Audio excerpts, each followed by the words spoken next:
जय सिया राम। आज के चर्चा में हमन बात करबो निर्जला एकादशी के। जेठ महीना के शुक्ल पक्ष में जो एकादशी आथे वो निर्जला एकादशी के नाम से जाने जाते। एक दिन धर्मराज युधिष्ठिर भगवान कृष्ण से कथे कि हे जनार्दन, जेठ महीना में जो शुक्ल पक्ष आथे और शुक्ल पक्ष में जो एकादशी आथे ओकर का नाम है, ओकर का महत्तम है, एला मोला बताए के कृपा करते हो। तब भगवान कृष्ण कथे कि हे राजन, एकर बारे में मैं नहीं बताऊं, एकर बारे में तो तोर पितामह व्यास जी महाराज बताही। कावर के वो बहुत श्रेष्ठ ऋषि है और पाराशर ऋषि जो है तो ना सब वेद के शास्त्र के ज्ञाता है। तेकर से थी एकर महत्तम तो वही बताही। तो फिर ये बात ला महर्षि वेद व्यास जी महाराज है बतावत है। तो ये संवाद जो है तो महर्षि वेद व्यास जी और भीमसेन के दोनों के बीच के संवाद है। तो एक दिन भीमसेन के थे कि हे पितामह, मोला बहुत भूख लागथे, मैं व्रत नहीं कर सकूं। सब व्रत करथे लेकिन मैं व्रत नहीं कर सकूं। तेकर से थी मोला ऐसे कोई एकादशी के बारे में या कोई ऐसे कोई व्रत के बारे में बताते हो कि मैं ओला एक के ठन व्रत करते हो। तब वेद व्यास जी महाराज की थे कि भीम, दोनों पक्ष के एकादशी के व्रत मनुष्य ला अवश्य करना चाहिए और तहुला ये व्रत जरूर करना चाहिए। तब भीमसेन की थे कि पितामह, मैं तो पहले ही बता चुके हूँ कि मोल बहुत भूख लागथे और मोर पेट में वृक्क नाम के अग्नि जौन है तो हमेशा जलत रही। एक रेसिपी मोला वृकोदर की थे तो मैं भूखा नहीं रह सकूं। आप कृपा करके ऐसे कोई व्रत बता दो कि मैं साल भर में एक ही ठन रहा हूँ और ओकर से मोला पूरा साल भर के पुण्य जौन है तो मिल जाए। आप कृपा करके पितामह वही बात बताओ, वही व्रत बताओ। तब महर्षि वेद व्यास जी की थे कि हे भीमसेन, ऐसे तो फिर एक एकादशी है कि जेठ महीना के शुक्ल पक्ष में जो एकादशी आथे वो निर्जला एकादशी है। और निर्जला एकादशी के व्रत करे से मनुष्य ला पूरा और 12 महीना के एकादशी के पुण्य मिल जाते। लेकिन ये व्रत बहुत कठिन है। ये दिन जल के एक बूंद भी मुंह में नहीं जाना चाहिए और सूर्योदय से लेके सूर्यास्त तक के बिना जल के निर्जल व्रत करना चाहिए। हे भीमसेन, यत्न पूर्वक ये व्रत ला अवश्य करना चाहिए। आगे महर्षि वेद व्यास जी महाराज कहा थे कि हे भीमसेन, निर्जला व्रत में सिर्फ आचमन करे के और स्नान करे के ही महत्व है, ओकर बाद जल छूना भी नहीं है। ऐसे ये कठिन व्रत है। और महर्षि वेद व्यास जी महाराज कहा थे कि कलयुग में बहुत प्रकार के पाप है और धर्म के आचरण करने वाला मनुष्य मन ला ये निर्जला एकादशी के व्रत अवश्य करना चाहिए। अगर मनुष्य प्रयत्न पूर्वक निर्जला एकादशी के व्रत करे तो बोला मुक्ति जरूर मिल जाएगी। लेकिन ये व्रत जोन है तो बहुत कठिन है। अगर आदमी निर्जला एकादशी के व्रत करे तो दूसरा दिन ब्राह्मण मन ला भोजन कराए, शेर सीधा दान में दे, हाथी घोड़ा स्वर्ण दान जोन जेकर से हो सके वो दान अवश्य करे। हे भीमसेन, ए दिन वस्त्र, जूता, चप्पल, छाता एकर दान अवश्य करना चाहिए। एकर से स्वर्ग में सब अपन आप ही रथ बन जथे, घोड़ा बन जथे और सब प्रकार से ओला विष्णु के पद प्राप्त हो जथे। आगे महर्षि वेद व्यास जी महाराज की थे कि हे भीमसेन, अगर ते नरक से डरथस और स्वर्ग ला अच्छा समझथस तो तोला ये निर्जला व्रत अवश्य करना है। और अगर निर्जला व्रत करवे तो एकर व्रत के करे से तोला पूरा एकादशी के व्रत के फल अवश्य मिल जाही। भीमसेन ध्यान से पितामह के बात ला सुना थे कि बिना खाए पिए यहाँ तक के जल के एक बूंद भी नहीं लेना है और ये व्रत ला पूरा करना है। आगे महर्षि वेद व्यास जी महाराज कहा थे कि हे भीमसेन, ये महत्तम ला भगवान कृष्ण ही मोला सुना है, जोन ला मैं तोला सुनावत हूँ। तो तय ध्यान पूर्वक सुन। हर परिस्थिति में जल ग्रहण नहीं करना है और बिना जल के, बिना भोजन के, निराहार रह के ये व्रत ला करना है। जोन भोजन कर लेते वो महान पापी है, ओला नरक में जायल पड़ते।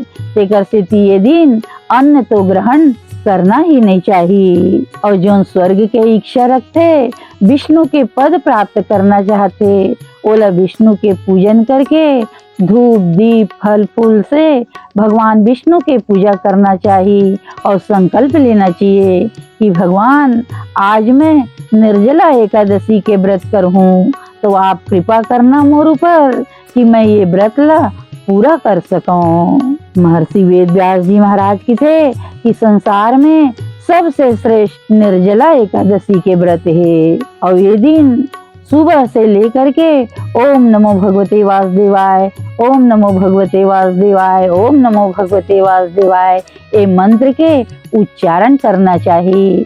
ये दिन चारी चुगली निंदा ये सब चीज से बचना चाहिए। ये दिन पाप नहीं होए ये बात के हमेशा ध्यान रखना चाहिए। तो एक लिए भगवान में ही मन लगाना चाहिए। ये दिन गाय के दान करना चाहिए। अब हर कोई तो कलयुग में गाय दान कर नहीं सके, लेकर से थी गाय के घी के दान करना चाहिए। गाय के घी से भगवान के आरती करना चाहिए, दीप जलाना चाहिए, ताकि वो पुण्य जोन है तो वो जीव ला, वो मनुष्य ला मिल सके।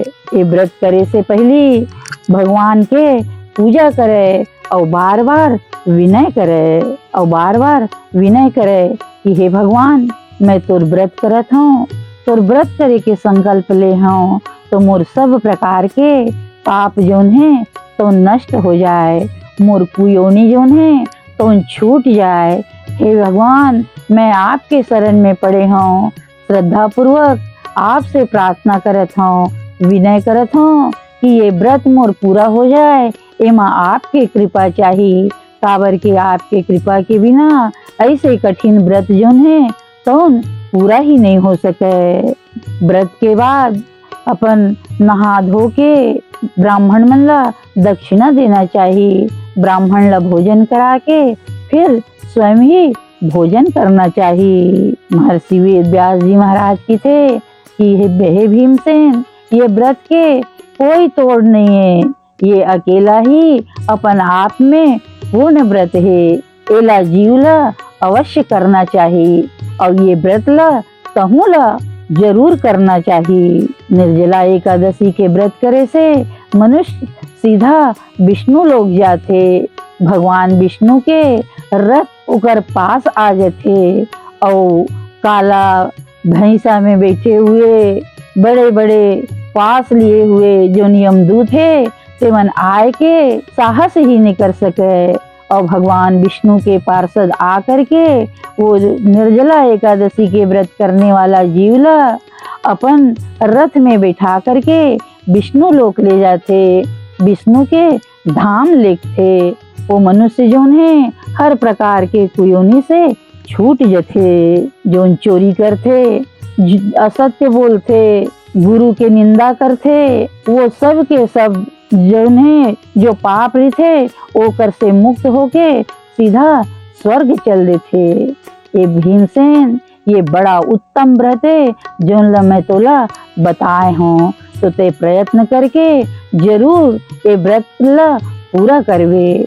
महर्षि वेद व्यास जी महाराज के ये बात ला सुन करके भीमसेन की थे कि पितामह, एक दिन की बात है तो मैं अवश्य ही ये व्रत ला पूरा करूँ, ताकि मोला 12 एकादशी के व्रत करे से जोन पुण्य मिलते वो अकेला ये निर्जला एकादशी के व्रत करे से मिल जाए। और भीमसेन की थे कि हे पितामह, मोर ये व्रत ला कैसे करूँ। तब भगवान महर्षि वेद व्यास जी महाराज कहा थे कि हे भीमसेन, सुबह उठवे और संकल्प ले लेवे कि भगवान आज मैं निर्जला व्रत कर हूँ और भगवान के पूजा पाठ करके, जल के त्याग करके, श्रद्धा पूर्वक, भक्ति पूर्वक भगवान विष्णु के शरण में जा करके ये व्रत ला अवश्य करवे। और पूरी दिन से भीमसेन जो है तो साल भर में एक बार जेठ महीना के शुक्ल पक्ष के जब निर्जला एकादशी आते तो ये व्रत ला करे लगी। माता कुंती सहित सब के सब तो पहले ही पूरा एकादशी के दोनों पक्ष के एकादशी के व्रत करे, लेकिन भीमसेन नहीं करत रही। अब वो भीमसेन निर्जला एकादशी के व्रत करे लगी। उसी दिन से ये निर्जला एकादशी के व्रत के नाम जो है तो भीमसेनी एकादशी पड़ जाते। और अब लोक प्रचलित है कि कौन सा एकादशी है तो निर्जला एकादशी, ऐसे कोई नहीं कहा है। भीमसेन के नाम से ही ये व्रत के नाम भीमसेनी एकादशी पर है। तो ये भीमसेनी एकादशी है तो बहुत कठिन व्रत, लेकिन प्रयत्न पूर्वक, यत्न पूर्वक जौन भी मनुष्य एला पूरा कर लेते ओला 12 एकादशी के व्रत के पुण्य जौन है तो मिल जाते। तो ये व्रत ला हमन ला अवश्य करना चाहिए। बोलो निर्जला एकादशी महारानी की जय, भीमसेनी एकादशी महारानी की जय।